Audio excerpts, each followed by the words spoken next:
Hola, bienvenidos a la clase 13, Recursos para el aula, la primera parte. Esta vez vamos a hablar sobre el aprendizaje en general, las cosas que hay que tener en cuenta cuando uno habla de aprendizaje, ¿sí? Específicamente el aprendizaje en la escuela, ¿sí? Bien, vamos a empezar por hablar de algo que ya compartí en otro curso que tiene que ver con los estilos de aprendizaje, ¿sí? Que me parece importante retomarlo porque no hay una forma de aprender, ¿sí? Vamos a ver que hay ciertos elementos que son necesarios para el aprendizaje, pero hay que entender que cuando hablamos de aprendizaje, estamos hablando de formas de entender el mundo, de entender lo que sucede a nuestro alrededor, de entender consignas, de entender cómo responder a esas consignas, ¿sí? Y que implica también asimilar estímulos, conceptos, em, también implica relacionarse con el entorno en el cual nosotros estamos inmersos, y no solamente es lo que hoy aprendo, sino que lo que hoy aprendo necesito poder aplicarlo, usarlo, ¿sí? Para funcionalizarlo en otros entornos, en otras situaciones, ¿sí? Uno aprende cosas en la escuela que después en la escuela, en casa, en todos los lugares donde uno aprende habitualmente distintas cosas, ¿sí? Y lo tiene que, digamos, el aprendizaje termina de armarse como aprendizaje real cuando yo esto que aprendí de una manera determinada y en un entorno determinado lo puedo llevar a otros espacios, ¿no? Lo puedo llevar a mi vida cotidiana, ¿sí? Si yo aprendo a leer, digamos, la idea es que uno no solo lee en la escuela, ¿sí? O lee cuando en casa me piden que lea o cuando cuando estoy frente a un cuento o frente a un diario o frente a una revista, sino que yo también leo cuando voy caminando por la calle, cuando eh, tengo que descubrir, digamos, qué colectivo tengo que tomar, qué quiero comprar, qué negocio tengo que ir para comprar determinada cosa. Todo eso, digamos, es aquello que yo aprendí puntualmente en un entorno, llevarlo a mi vida cotidiana. Eso es cuando realmente el aprendizaje se generaliza, se naturaliza, ¿sí? Y realmente es un aprendizaje total, ¿sí? Cuando yo lo puedo utilizar en distintos contextos.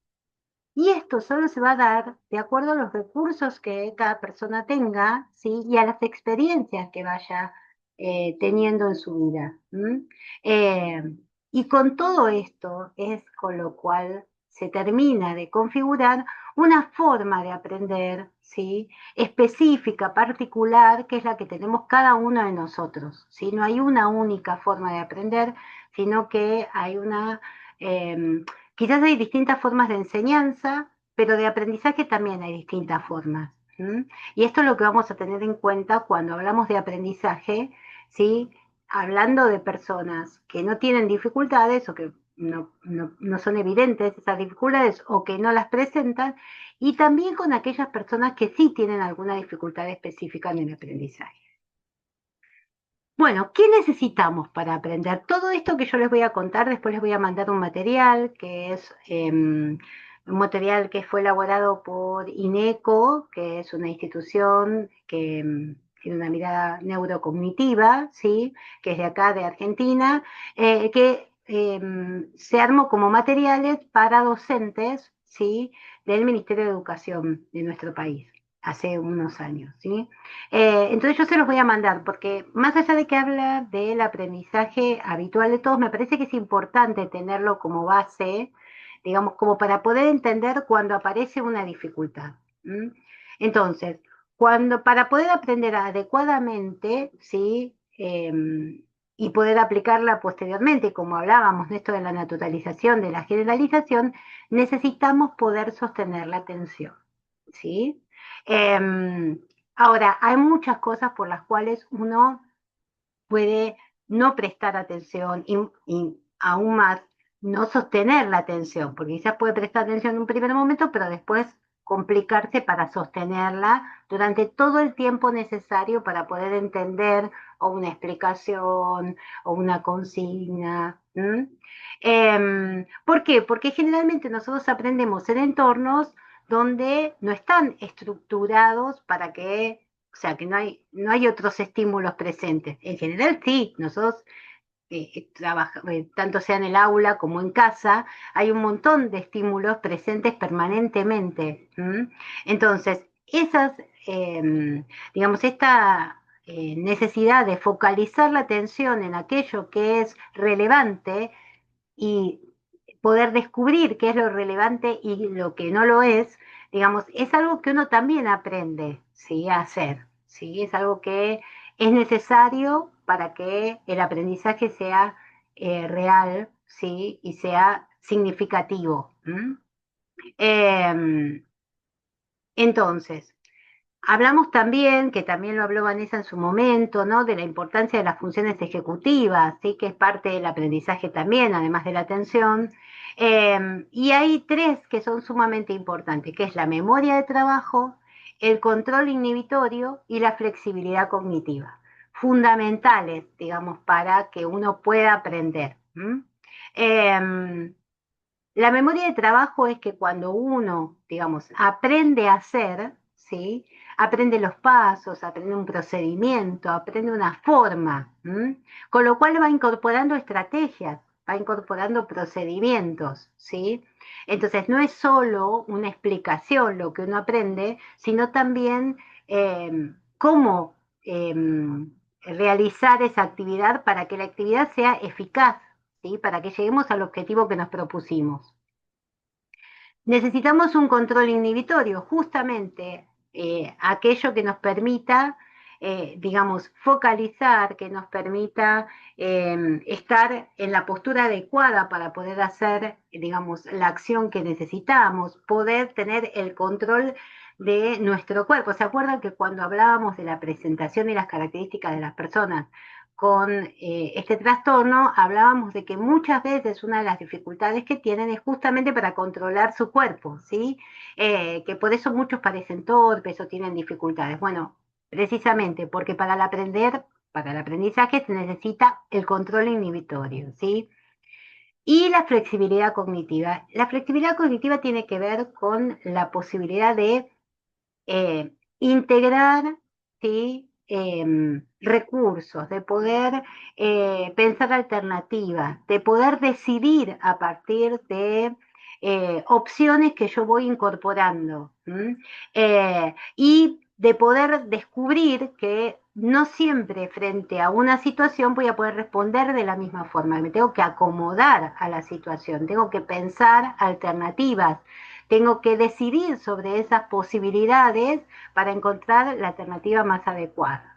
Todo eso, digamos, y muchas cosas más, porque solamente hablar de estas tres cosas o de hablar de la cuarta, que es la atención, cada una de ellas podría ser un desarrollo específico, o sea, una charla en sí misma, ¿sí? Pero bueno, para tener en cuenta todo lo que el aprendizaje necesita. Además, eh, tenemos que tener en cuenta que todo esto que hablamos, la atención, la memoria, la toma de decisiones, están enlazadas con las emociones, ¿sí? Uno no puede, o cuando aprende, tiene que estar motivado, tiene que eh, sentir que lo que aprendo es significativo, que es valorado el esfuerzo que hago, ¿sí?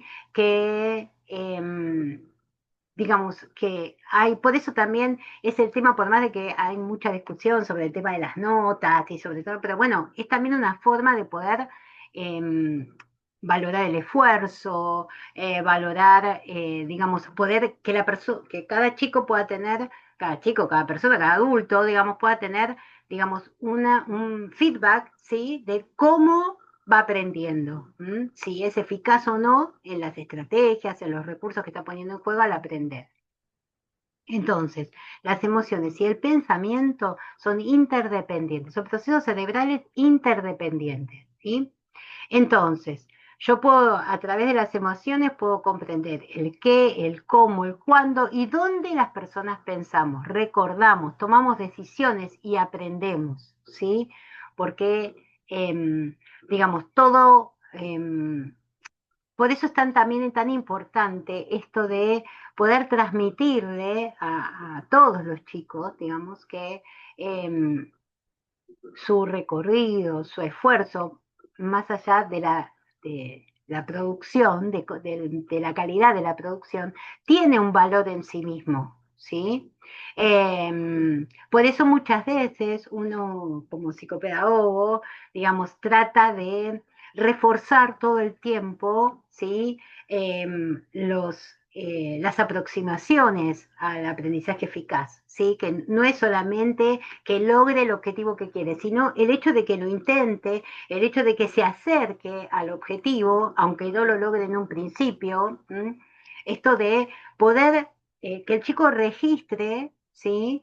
Eh, todo lo que fue haciendo y los logros que va obteniendo, digamos, aunque no se llegue al objetivo principal todavía, porque si uno solo está viendo la meta y no ve el proceso, nunca va a entender el por qué no se llega al objetivo y no va a poder motivar a la persona para que siga esforzándose, ¿sí? Para que siga intentando. ¿M?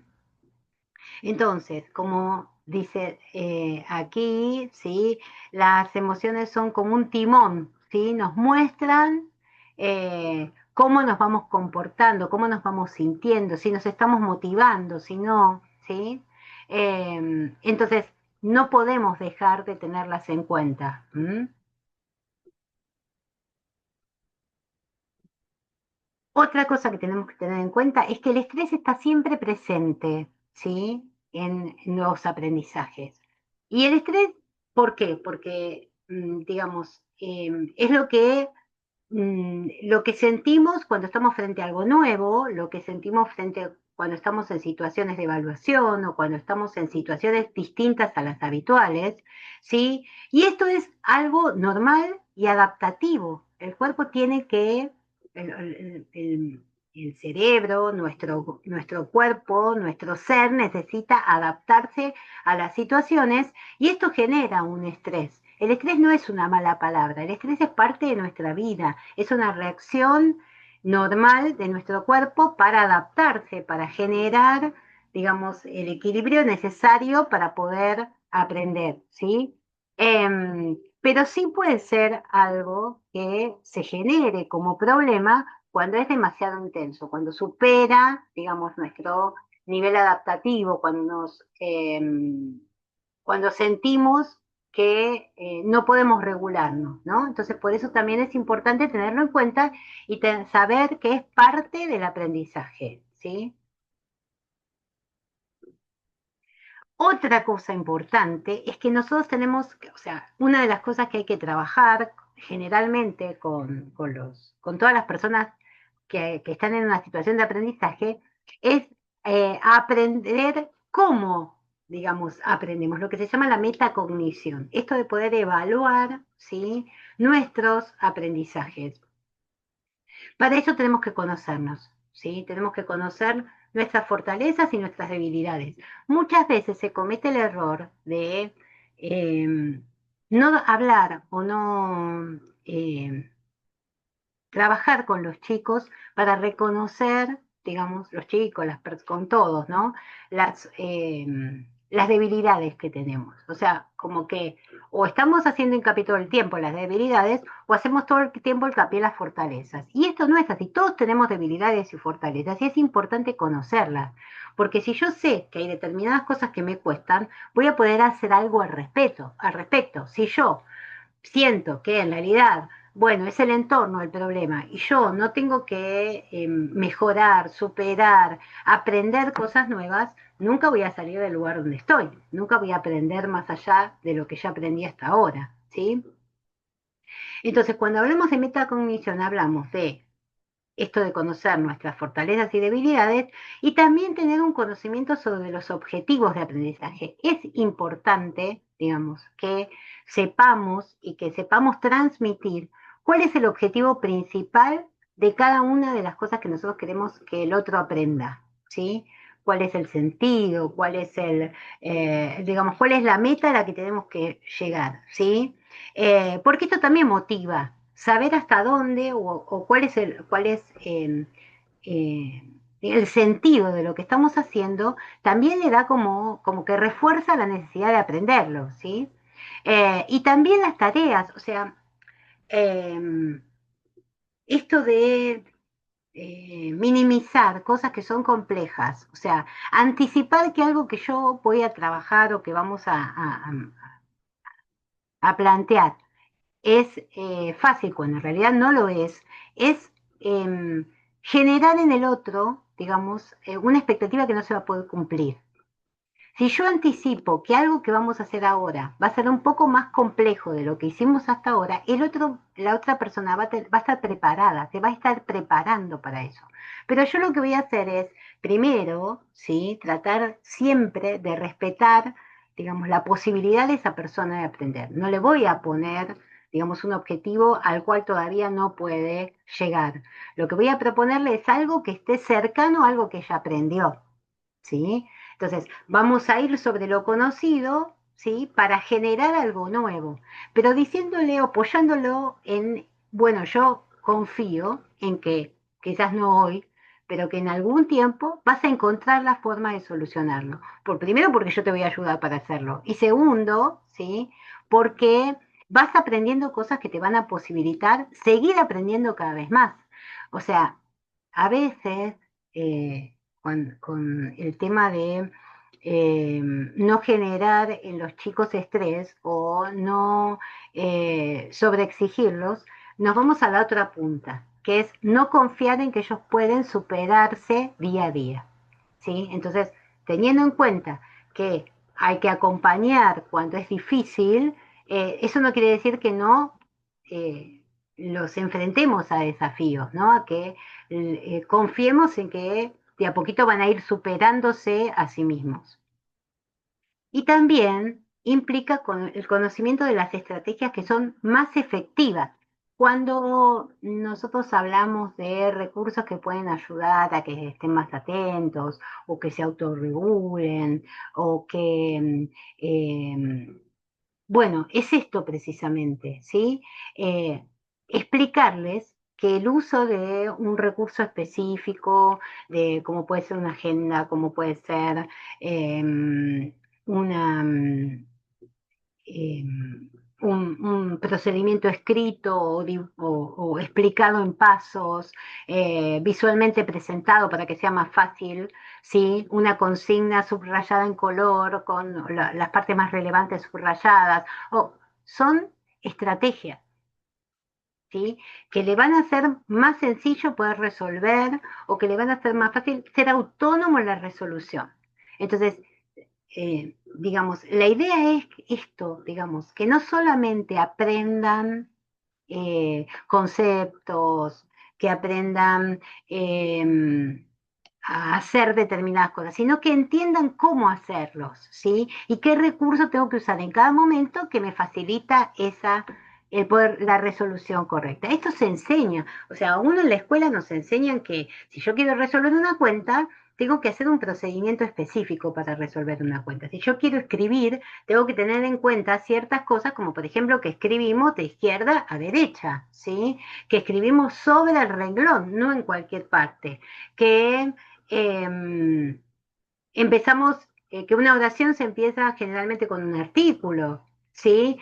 Que hay un sujeto, que hay un predicado, que, ¿sí? Todas estas cosas que son, digamos, mm, necesarias de aprender también. No solamente aprendemos eh, em, cuestiones matemáticas o cuestiones de lengua más complejas. Empezamos aprendiendo lo básico, ¿sí? Pero hay veces que hay chicos que necesitan que les recordemos estas cuestiones básicas en forma permanente, o por lo menos que tengan un recordatorio escrito de cómo esto se tiene que tener en cuenta, porque si no lo aprendieron todavía, después quizás ya no lo necesitan tanto, pero tenerlos a mano, ¿sí? Genera esta seguridad en la forma de aprender porque conocen las estrategias y los recursos con los cuales pueden, digamos, sentirse seguros en los aprendizajes.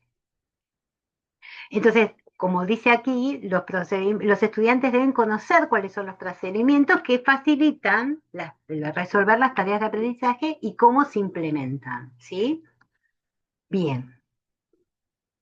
Entonces acá también, digamos, les traigo dos conceptos que me parecen fundamentales que tienen que ver con el monitoreo del aprendizaje. O sea, no solamente aprendo y conozco las estrategias y los procedimientos, sino que también analizo mis aprendizajes, ¿sí? Hago un seguimiento del proceso, de cómo aprendí. Esto muchas veces a los chicos con dificultades de atención les cuesta mucho, ¿sí? Hay que acompañarlos en esto, pero esto de poder ver, porque esto también los motiva, el poder descubrir qué cosas ahora antes le costaban mucho y ahora las están haciendo más rápido, ¿no? Porque a veces ellos no lo pueden reconocer, ¿sí? Y les parece que todo es muy difícil, cuando en realidad hay cosas que ya no son tan difíciles, porque ya las aprendieron hace un tiempo y las implementan. Entonces, el poder descubrir que hay cosas que ya las hacen diferente, ¿sí?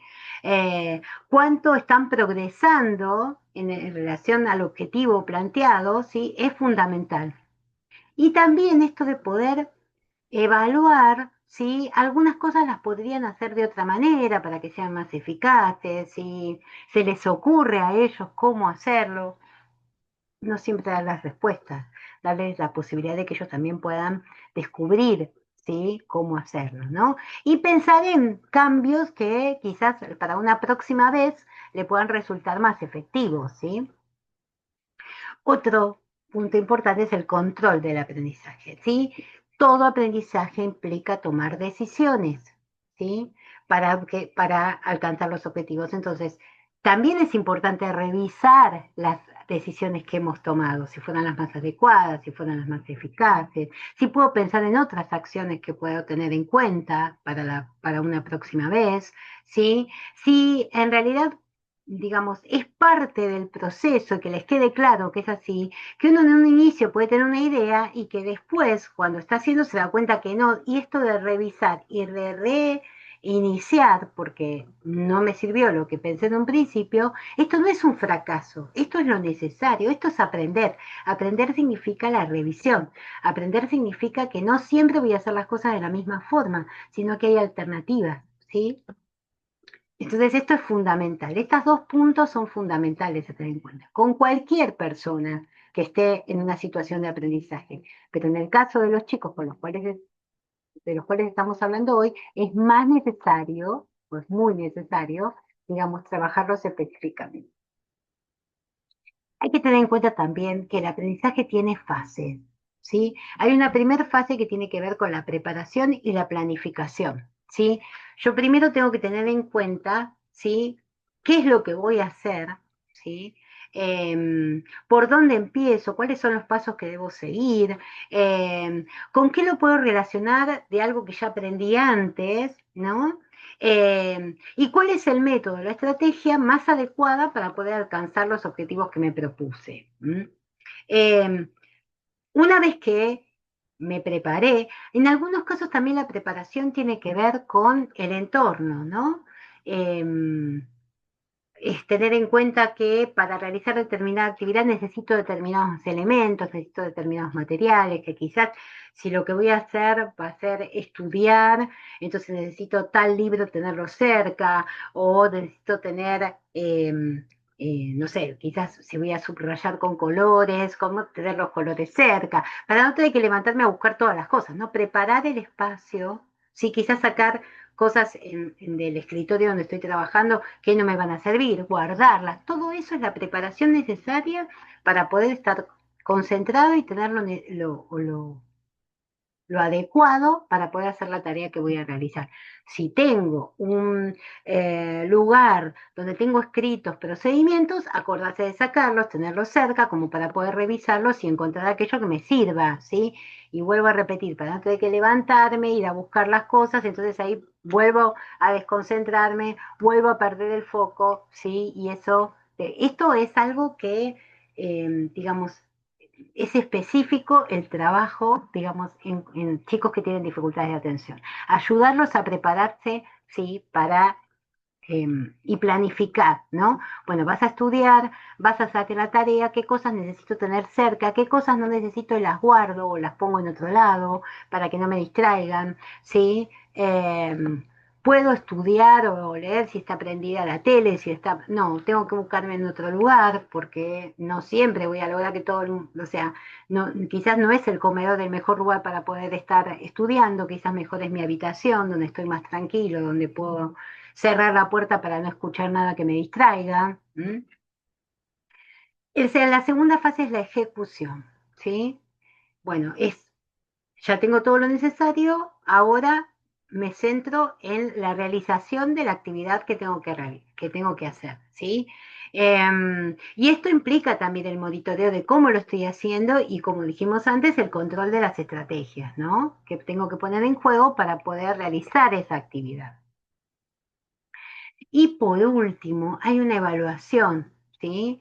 Eh, es esto de revisar, ¿sí? Muchas veces con los chicos con problemas de atención se arma como si fuera una listita con la cual lo ayuda a poder hacer esta evaluación de cómo lo hice, cuánto tiempo tardé, cuántas veces me levanté de la silla, qué cosas me olvidé antes de planificar o de tener a mano cuando lo hice, para que la próxima vez lo pueda tener en cuenta, ¿no? Quizás antes de volver a sentarse a hacer una tarea, revisar esa lista para que no me vuelva a pasar lo mismo, ¿no?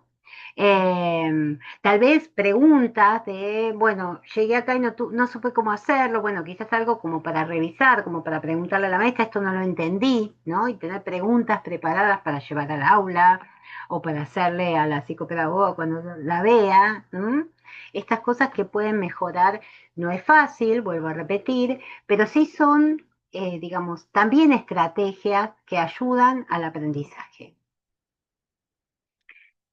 Bueno, dentro de las estrategias de aprendizaje generales, esto no está pensado para personas con trastornos de atención, sino que es en general. Entonces, fíjense todo lo que tenemos que tener en cuenta como estrategias, ¿sí? Para poder aprender.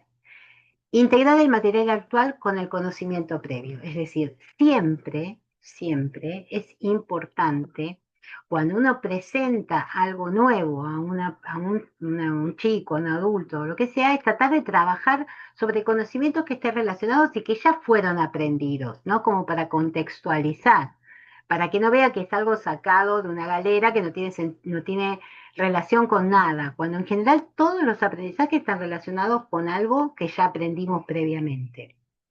Buscar ayuda de pares, esta puede ser una buena situación, una buena estrategia, digamos, no solo pensar en que el único que puede ayudar es el docente o el papá, sino que también puede haber un hermano, puede haber un compañero que, digamos, pueda ayudar en determinada pregunta o en determinada situación. Discutir con pares y buscar retroalimentación, discutir en el sentido de intercambiar puntos de vista, no ponerse enojado ¿no? Pero esto también es algo difícil para las personas con dificultades de atención, ¿no? Porque muchas veces por esta dificultad para poder escuchar al otro, para poder tener en cuenta otro punto de vista y prestar atención a la explicación que me está dando, más cuando un par que quizás no tiene a veces todos los recursos como para poder explicarse adecuadamente, ¿no? Dependerá de la edad, dependerá de la situación, que a veces no tienen la paciencia, ¿sí? Que no siempre tienen la empatía necesaria, pero también es algo, digamos, a trabajar y a lograr. Buscar similitudes y diferencias entre el tema actual y temas previos, esto también es algo importante porque nos ayuda a poder mm, pensar de una forma distinta, flexibilizar nuestros pensamientos y entender que vamos generando cosas nuevas a partir de cosas previas, ¿no? Nada es de cero. Buscar patrones en situaciones novedosas, ¿sí? Es decir, yo tengo algo totalmente nuevo, pero sin embargo siempre hay algo que puedo entender o relacionar con algo previo, ¿sí? Puedo pensar cómo, o sea, lo podemos hacer con un juego, lo podemos hacer con un cuento, lo podemos hacer con muchísimas situaciones, ¿no? Estoy en una ciudad distinta o estoy en una calle que no conozco, bueno, ¿qué cosas puedo hacer para poder descubrir o poder entender que es parecida a otra situación que ya viví?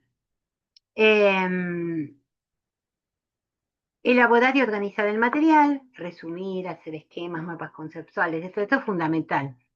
Es difícil a veces de entender cómo hacerlo, pero ayuda muchísimo porque después uno no tiene que volver a empezar a estudiar de cero, sino que toma lo anterior, lo que ya trabajó, lo que ya preparó y a partir de eso suma lo nuevo, ¿sí? Entonces, digamos, se, se genera como una sensación de el trabajo previo tiene un sentido, tiene, y lo que aprendí me sirve. Practicar de forma sistemática y espaciada, ¿sí? Yo no puedo, hay determinadas cosas que si no las practico no las termino de aprender. Si uno piensa en que, digamos, vamos a situaciones que no tienen que ver con el aprendizaje específico de la escuela, ¿sí? Si yo quiero aprender a patear una pelota, la única que me queda es patear la pelota. Y patearla varias veces, y patear en distintos momentos, y aprender dónde pongo el pie. ¿Qué pasa si la pateo en determinado lugar? ¿Qué pasa si la pateo en otro lugar? ¿Sí? ¿Hacia dónde la quiero patear? Tengo que aprender practicando. En la escuela es lo mismo, ¿sí? Con los aprendizajes formales es lo mismo. Tengo que practicar, porque si no, digamos, no, me resulta difícil incorporarlo como aprendizaje, ¿sí? Para poder aprender a leer, tengo que leer, ¿sí? O sea, tengo que ponerme a leer distintas cosas, e intentar, ¿sí? Em, o sea, no es suficiente con em, el tiempo que se le dedica a la escuela de hacer determinadas cosas. En casa tengo que seguir haciendo cosas similares, porque esto es lo que me permite terminar de integrar los aprendizajes, ¿sí? Como hablamos, se necesita planificación, ¿sí? Establecer los pasos a seguir, qué materiales necesito, qué habilidades son necesarias para esto que quiero realizar, el tiempo que necesito para hacerlo, ¿sí? Hay una de las cosas que son muy complejas que tiene que ver con esto de planificar los tiempos como para cuando llega un examen, cuánto tiempo tengo que estudiar, cuántos días, ¿sí? Para dar una lección, para... Esto es un aprendizaje sistemático y que no hay una receta para hacerlo, ¿sí? Cada chico tendrá que aprender su ritmo, sus tiempos, sus posibilidades. Autoevaluarse y autocuestionarse, ¿sí? Es decir, no solamente evaluar cómo hice las cosas, sino también pensar si las pude hacer de otra manera, ¿sí? Si no hay otras formas de hacer que puedan ser más eficaces para mí, que puedan ser más atractivas, que puedan ser más motivantes. ¿M? Este, ¿Se acuerdan cuando hablamos en las primeras clases sobre habilidad perceptiva? Cuando hablábamos de las características de las personas con este trastorno, tomábamos este concepto como para entender o cómo se comprende y cómo se procesa la información que se obtiene a través de los sentidos. Y esto lo ampliamos cuando la licenciada Vanessa Stetti dio su charla sobre integración sensorial, ¿sí? Esto de que nosotros podemos ver, o podemos oír, podemos o sea, todos los estímulos que nosotros obtenemos, ¿sí? Y que tenemos que integrarlos, ¿no? Y esta integración la hace nuestro cerebro, nuestra mente, ¿sí? Estuvimos hablando antes de todo lo que implica el aprendizaje. Bueno, en las personas con este trastorno, muchas veces pasa que ese procesamiento de la información no es adecuada, no es la esperable para su edad de desarrollo. Entonces, hay que tenerlo en cuenta digamos que también nuestra forma de aprender tiene como punto de referencia nuestro cuerpo, ¿sí? Y entonces aprendemos a distinguir conceptos como de direccionalidad, como arriba, abajo, grande, chico, a partir de cómo reconocemos nuestro cuerpo, de cómo nos eh, reconocemos nosotros en relación con el entorno. Entonces, muchas veces tenemos que tener en cuenta que esta integración sensorial en los chicos con dificultades de atención no se da como debería darse habitualmente. Entonces, si nosotros tenemos problemas espaciales o no nos entendemos o organizamos en el espacio adecuadamente, todos estos conceptos se nos hacen muy difíciles, ¿sí? Entonces, cuestiones que tienen que ver con cómo manejar nuestro cuerpo adecuadamente, cuando en realidad no tenemos el control inhibitorio como para poder tomarnos el tiempo de relajarnos, de ubicarnos en el espacio adecuadamente, hace que muchas veces pareciéramos torpes o que, digamos, que pareciera que no pudiéramos organizarnos en el espacio. Bueno, esta es una de las dificultades que comúnmente aparecen en personas con este trastorno, ¿no? Esta habilidad perceptiva que en realidad es una cuestión de desarrollo que todos incorporamos, en ellos está comprometida, ¿sí? Entonces, todo lo que esta habilidad implica, hay que reaprenderla, hay que incorporarla como una habilidad que termina siendo un recurso para la persona, ¿sí? Pero para eso necesitan ayuda. Necesitan ayuda para ubicarse en el mundo, para poder integrar los estímulos, para poder eh, eh, controlar sus impulsos de una manera que le permita, digamos, aprender de la forma que es necesaria, ¿sí? De tener todos, de poder utilizar sus recursos de una manera eficaz, ¿sí? Cuando hablando también de habilidad perceptiva, también teníamos en cuenta que esto que hablábamos, ¿no? Bueno, un recurso que necesita, digamos, toda persona para poder aprender es que poder focalizar, poder, digamos, encontrar o descubrir qué es lo relevante, ¿sí? Cuáles son los estímulos relevantes, perdón, y poder eh, encontrar aquello eh, que es ruido, ¿sí? Y que tenemos que acallarlo, digamos, para que no interfiera en esta concentración, en esta focalización que yo necesito hacer. Y los ruidos pueden ser, digamos, nosotros llamamos ruido a todo lo que interfiere, a todo lo que no es lo importante, ¿sí? Entonces, ruido puede ser el compañero que está acomodando sus hojas para tomar nota. Puede ser digamos, alguien que pasa por el pasillo del aula y que camina. Y sin embargo, esto que es un ruido, porque no es lo relevante del momento, puede, para alguien que no puede focalizar o que tiene dificultades de atención, puede ser lo principal, ¿sí? Puede ser el estímulo que lo saque de lo relevante. Entonces, aprender a descubrir digamos, dónde tengo que ubicar mi atención, cómo hacer que eso que no es relevante se pueda como desaparecer, ¿sí? O disminuir en cuanto a la intensidad como estímulo. Eh, entonces, una de las cosas que puede generar que la persona preste atención es que haya alguien, ¿sí? Que lo traiga, que le explique que lo relevante es tal cosa, ¿sí? O sea, esto puede ser el docente, puede ser el padre, puede ser el terapeuta cuando está trabajando con él, ¿sí? Es un procedimiento que él tiene que aprender, ¿sí? Porque no es tan sencillo.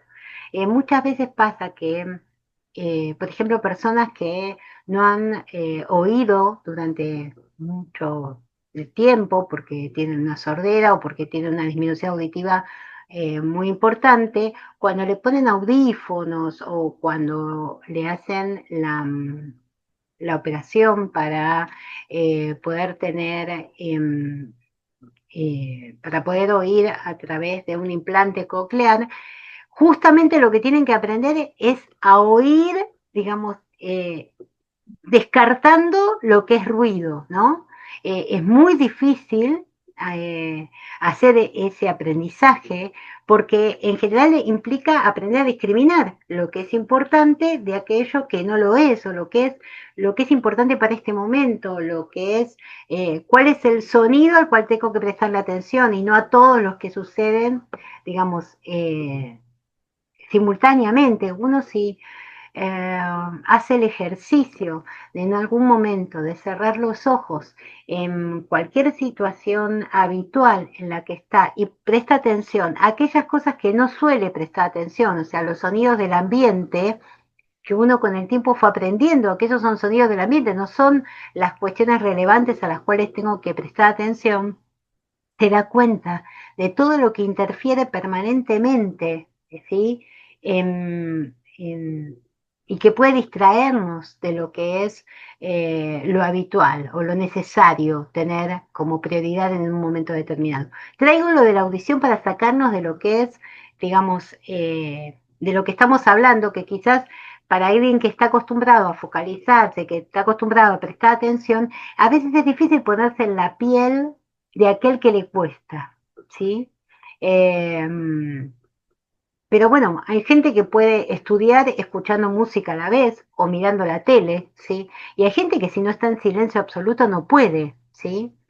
Bueno, fíjense que uno puede discriminar qué es lo que a mí me hace bien y lo que me permite aprender de una forma adecuada. A los chicos que tienen este trastorno hay que enseñarles cómo hacerlo adecuadamente, porque ellos solos no pueden, o no pueden en un principio. Después descubren cómo aprenden, ¿sí? Cómo es su forma o cómo tiene que estar su entorno como para poder concentrarse, para poder focalizar. Es todo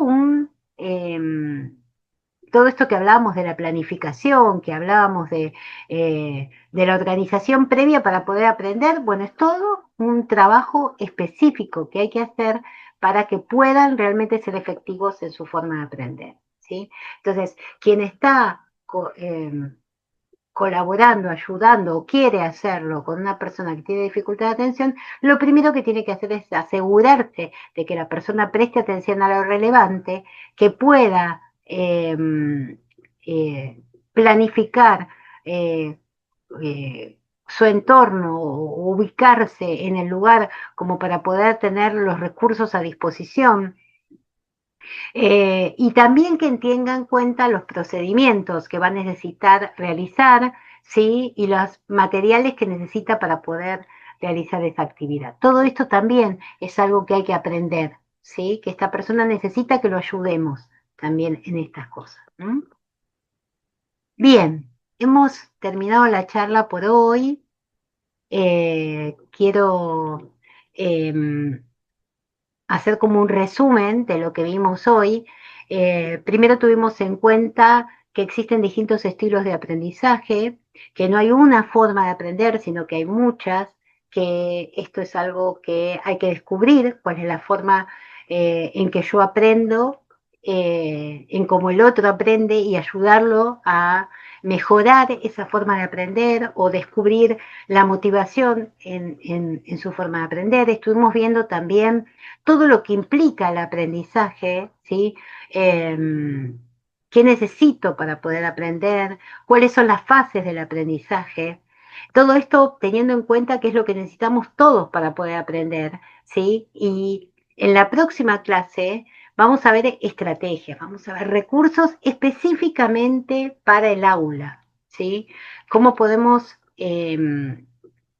mejorar las situaciones de aprendizaje en el aula, teniendo en cuenta todo esto que vimos hoy, ¿no? Teniendo en cuenta todo lo que el aprendizaje implica y después entonces así vamos a, creo que entender mejor el sentido de las estrategias y de los recursos en un entorno específico como es el aula, que es distinto a otros entornos en los cuales no, los chicos se pueden encontrar, pero teniendo en cuenta que es, eh, digamos, un entorno necesario, un entorno en el cual los chicos pueden aprender, que pueden encontrar recursos que sean efectivos para los aprendizajes y que teniendo en cuenta que eh, si uno confía en la persona, confía en que puede, digamos, aprender, en que puede mejorar, en que puede lograr más de lo que piensa esa persona que puede lograr, ¿sí?